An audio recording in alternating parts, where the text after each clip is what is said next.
ನನ್ನ ಅಣ್ಣನಾಗಿರುವ ವಾಲಿಯೇ ಅದನ್ನು ರಾಜನಾಗಿ ಪಾಲಿಸುತ್ತಾನೆ. ಯಕ್ಷರಜಸ್ಸೆಂಬ ಮಹಾವೀರನು ಸಂತಾನವಿಲ್ಲದೆ ಬಹುಕಾಲ ಶಿವನನ್ನು ಕುರಿತು ತಪಸ್ಸು ಮಾಡಿದ್ದನು. ಒಂದು ದಿನ ಅವನು ಬಹಿರ್ಮುಖನಾಗಿ ಸಮೀಪದ ಸರೋವರವೊಂದರಲ್ಲಿ ಸ್ನಾನ ಮಾಡಲು ತನ್ನಿಂದ ತಾನೇ ಸ್ತ್ರೀಯಾಗಿ ಮಾರ್ಪಟ್ಟನು. ಆಗ ಅವನು ಚಕಿತನಾಗಿ ನೀರಿನಿಂದ ಮೇಲೇಳುವ ಹೊತ್ತಿಗೆ ಸರಿಯಾಗಿ ಮಹಾತ್ಮನಾದ ಇಂದ್ರನು ಪೂಜ್ಯನಾದ ಸೂರ್ಯನು ಆಕಾಶ ಮಾರ್ಗದಲ್ಲಿದ್ದು ನೋಡಿದರಂತೆ.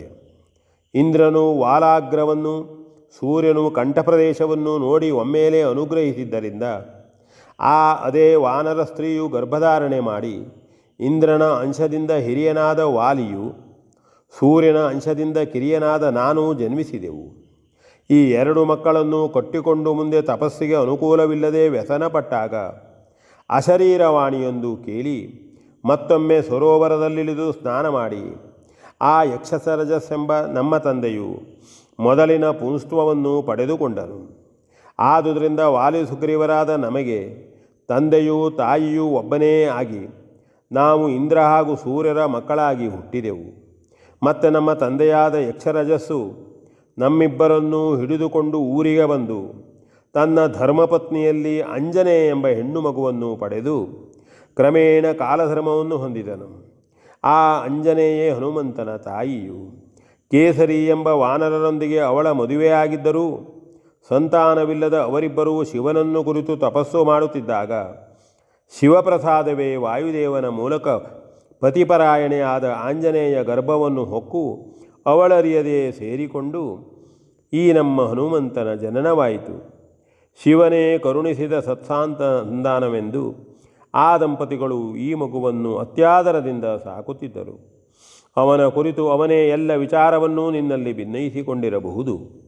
ಅದ್ಭುತ ಶಕ್ತಿಯಿಂದ ಕೂಡಿರುವ ಈ ಆಂಜನೇಯನು ಕೂಡ ಸೂರ್ಯನ ಅಪ್ಪಣೆಯಂತೆಯೇ ನನ್ನನ್ನು ಕೂಡಿಕೊಂಡಿರುವನು. ಶ್ರೀರಾಮಚಂದ್ರ, ವಾನರಾದ ನಾವೆಲ್ಲ ಅದ್ಭುತವಾದ ಬಲವನ್ನೇ ಪಡೆದವರೂ ನಿಜ. ಆದರೆ ನನ್ನ ಅಣ್ಣನಾದ ವಾಲಿಯು ಎಲ್ಲರಿಗಿಂತಲೂ ಮಿಗಿಲಾದ ಬಲವುಳ್ಳವನು. ಅವನೇ ನಮ್ಮ ಕಿಷ್ಕಿಂಧೆಗೆ ಅರಸನಾಗಿ ಆಳತೊಡಗಿದನು. ಎಷ್ಟೋ ವರ್ಷಗಳವರೆಗೆ ಅವನು ಉತ್ತಮ ನೀತಿವಂತನಾಗಿಯೇ ರಾಜ್ಯಭಾರವನ್ನು ಮಾಡುತ್ತಿದ್ದನು. ನನಗೂ ಅವನಲ್ಲಿ ಅತಿಶಯವಾದ ಭಕ್ತಿ, ಅವನಿಗೂ ನನ್ನ ಮೇಲೆ ಹೆಚ್ಚಿನ ವಾತ್ಸಲ್ಯವು. ಆ ನಮ್ಮ ಅನ್ಯೋನ್ಯತೆಯನ್ನು ಕಂಡಿದ್ದ ನಮ್ಮ ವಾನರ ವೀರರು ಅದರಿಂದ ಬಹುವಾಗಿ ಸಂತಸಪಟ್ಟಿದ್ದರು.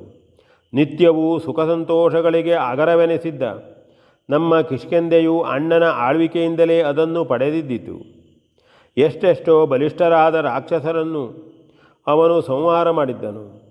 ದೇವಲೋಕದಲ್ಲಿ ದೇವತೆಗಳಿಗೆ ಉಪಹತಿಯನ್ನುಂಟು ಮಾಡುತ್ತಿದ್ದ ದುಷ್ಟ ದಾನವರನ್ನು ಅವನು ಸಂಹಾರ ಮಾಡಿ ಬ್ರಹ್ಮ ಮಹೇಂದ್ರರಿಂದ ಮೆಚ್ಚುಗೆಯನ್ನೂ ಪಡೆದಿದ್ದನು.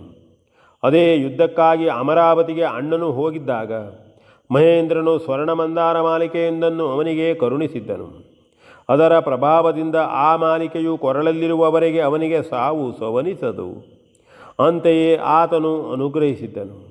ಬ್ರಹ್ಮದೇವನು ಕೂಡ ಇಂದ್ರನ ವರವನ್ನೇ ಪುಷ್ಟೀಕರಿಸಿ ಅನುಗ್ರಹ ಮಾಡಿದ್ದನು. ಈ ವಿಶೇಷವಾದ ಮಾಲಿಕೆಯನ್ನು ಧರಿಸಿ ಯುದ್ಧ ಮಾಡುವ ನಮ್ಮ ಅಣ್ಣನನ್ನು ಎದುರಿಸುವವರು ಮೂರು ಲೋಕದಲ್ಲೇ ಇಲ್ಲವೆಂದಾಯಿತು. ಒಂದು ದಿನ ಮಾಯಾವಿ ಎಂಬ ದೈತ್ಯನು ಯಾವಳೋ ಗಂಧರ್ವ ಕನ್ನಿಕೆಯನ್ನು ಎತ್ತಿಕೊಂಡು ಈ ಪ್ರದೇಶದಲ್ಲಿ ಹೋಗುತ್ತಿದ್ದಾಗ ಅವಳ ಆರ್ತಸ್ವರವನ್ನು ಕೇಳಿ ನಾವಿಬ್ಬರೂ ಅವನನ್ನು ಬೆನ್ನಟ್ಟಿದೆವು. ಅವನು ಅವಳನ್ನು ಬಿಟ್ಟು ಓಡಿ ಹೋದನು. ಆದರೆ ಅಂತಹ ದುಷ್ಟನನ್ನು ಕೊಂದೇ ತೀರಬೇಕೆಂದು ನಾವು ಅವನನ್ನು ಅಟ್ಟಿಕೊಂಡೇ ಮುಂದೆ ಹೋದೆವು. ಆ ಕನ್ನಿಕೆಯು ಮತ್ತೆ ಎಲ್ಲಿ ಹೋದಳೋ ನಾನು ಅರಿತಿಲ್ಲ. ಮಾಯಾವಿಯು ಮಾತ್ರ ಬಹುದೂರದವರೆಗೆ ಓಡಿ ಯಾವುದೋ ಒಂದು ಭಯಂಕರವಾದ ಗುಹೆಯನ್ನು ಪ್ರವೇಶ ಮಾಡಿದನು. ಅದು ಅತ್ಯಂತ ಅಂಧಕಾರದಿಂದ ಕೂಡಿ ಭಯವನ್ನೇ ಹುಟ್ಟಿಸುತ್ತಿತ್ತು. ಅಂತಹ ಬಿಲವನ್ನು ಹೊಕ್ಕ ಮಾಯಾವಿಯನ್ನು ಅಲ್ಲಿಯೂ ಹೊಕ್ಕು ಕೊಲ್ಲಬೇಕೆಂದೆಣಿಸಿ ನಮ್ಮ ಅಣ್ಣನು ನನ್ನನ್ನು ಕರೆದು, ತಮ್ಮ, ಈ ಬಿಲದ ಒಳಗೆ ಹೊಕ್ಕು ಆ ದುಷ್ಟನನ್ನು ಎದುರಿಸಿಯೇ ನಾನು ಕೊಲ್ಲುತ್ತೇನೆ. ನೀನು ಈ ದ್ವಾರವನ್ನು ರಕ್ಷಿಸಿಕೊಂಡಿರು. ಯುದ್ಧದಲ್ಲಿ ಜಯಾಪಜಯಗಳನ್ನು ನಿರ್ಣಯಿಸಲು ಯಾರಿಂದಲೂ ಸಾಧ್ಯವಿಲ್ಲ. ನಾನು ರಕ್ಕಸನನ್ನು ಕೊಲ್ಲುವುದೇ ನಿಶ್ಚಯವು. ಒಂದು ವೇಳೆ ದುರ್ದೈವವಶಾತ್ ಅವನೇ ನನ್ನನ್ನು ಸಂಹರಿಸಿಬಿಟ್ಟರೆ ನೀನು ಕಿಷ್ಕಿಂಧೆಗೆ ಹೋಗಿ ಪಟ್ಟಾಭಿಷಿಕ್ತನಾಗಿ ರಾಜ್ಯವನ್ನಾಳು ಎಂದು ನಿರೂಪಿಸಿ ಅತ್ಯಂತ ಅವಸರವಾಗಿ ಆ ಮಹಾಗುಹೆಯನ್ನು ಪ್ರವೇಶ ಮಾಡಿದನು. ಎಷ್ಟೋ ವರ್ಷಗಳವರೆಗೆ ಯುದ್ಧವು ಅಲ್ಲಿ ನಡೆಯುತ್ತಿದ್ದಿರಬೇಕು. ನಾನು ಬಿಲದ ಬಾಗಿಲಲ್ಲೇ ಕಾದು ಕುಳಿತು ಅಣ್ಣನ ಕುರಿತಾಗಿ ಬಹುವಾಗಿ ಚಿಂತಿಸುತ್ತಿದ್ದೆನು. ಅವನು ಮಹಾಬಲಾಢ್ಯನೇ ಹೌದು. ಆದರೂ ಈ ಬಾರಿ ಅವನು ಕಾಂಚನಮಾಲೆಯನ್ನು ಧರಿಸಿರಲಿಲ್ಲ. ಹಾಗಾಗಿ ಏನು ಹೇಗೋ ಎಂದು ನನಗೆ ಸಂದೇಹವೇ ಬೆಳೆಯುತ್ತಿತ್ತು. ಒಳಗಿನಿಂದ ಯಾವ ಸಂಕೇತವೂ ಬರುತ್ತಿರಲಿಲ್ಲ. ಒಮ್ಮೆ ಇದ್ದಕ್ಕಿದ್ದಂತೆ ಆ ಬಿಲದಿಂದ ರಕ್ತಪ್ರವಾಹವು ಹೊರಬಂತು. ಅದನ್ನು ಕಂಡು ದಿಗಿಲಾದ ನನಗೆ ರಕ್ಕಸನೇ ಅಣ್ಣನನ್ನು ಮರ್ದಿಸಿಬಿಟ್ಟನೆಂದು ಕಂಡು ಹೋಯಿತು.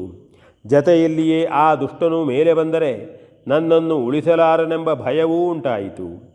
ಆದುದರಿಂದ ಅತ್ತಿತ್ತ ನೋಡಿ ಬಲವಾದ ಕೆಲವು ಬಂಡೆಯ ಕಲ್ಲುಗಳನ್ನೆಳೆದು ಆ ಬಿಲದ ಬಾಗಿಲನ್ನು ಪೂರ್ಣವಾಗಿ ಮುಚ್ಚಿ ಮತ್ತು ಬೇಕಷ್ಟು ಬಂಡೆಗಳನ್ನೆತ್ತಿಟ್ಟು ಭದ್ರಪಡಿಸಿ ನಾನು ಕಿಷ್ಕಿಂಧೆಗೆ ಬಂದು ಈ ವಾರ್ತೆಯನ್ನೆಲ್ಲರಿಗೂ ತಿಳಿಸಿದೆನು. V N Bhagwat, Baraballi.